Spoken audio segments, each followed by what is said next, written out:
Good morning. It's time to learn our spelling rule for the week.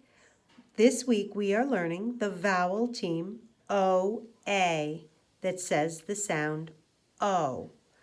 A vowel team consists of two vowels together in a word. Much like a digraph, the vowel teams combine to make one sound.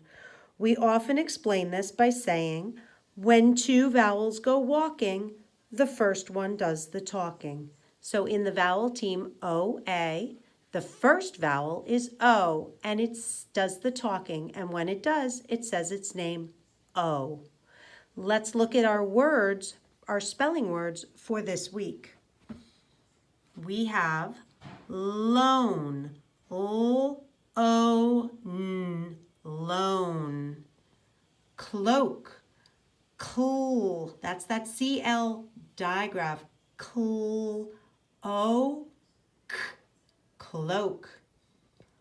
Oat, O-T, oat. Croak, cr, that digraph, cr, C-R, cr-o-k. Toast, t-o-st. Goal, g-o-l, goal. Coast, k-o-st, coast.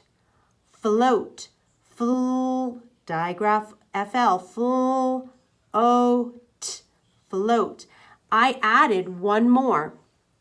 I added the word boat, b-o-t, because our theme today is boat on the coast. The coast is already a spelling word, but boat is not, so I added it. If you can think of any words that have that vowel team O-A that says O, please put it in the stream and I'll add it to the chart. Here's our chart so far. Have a great day.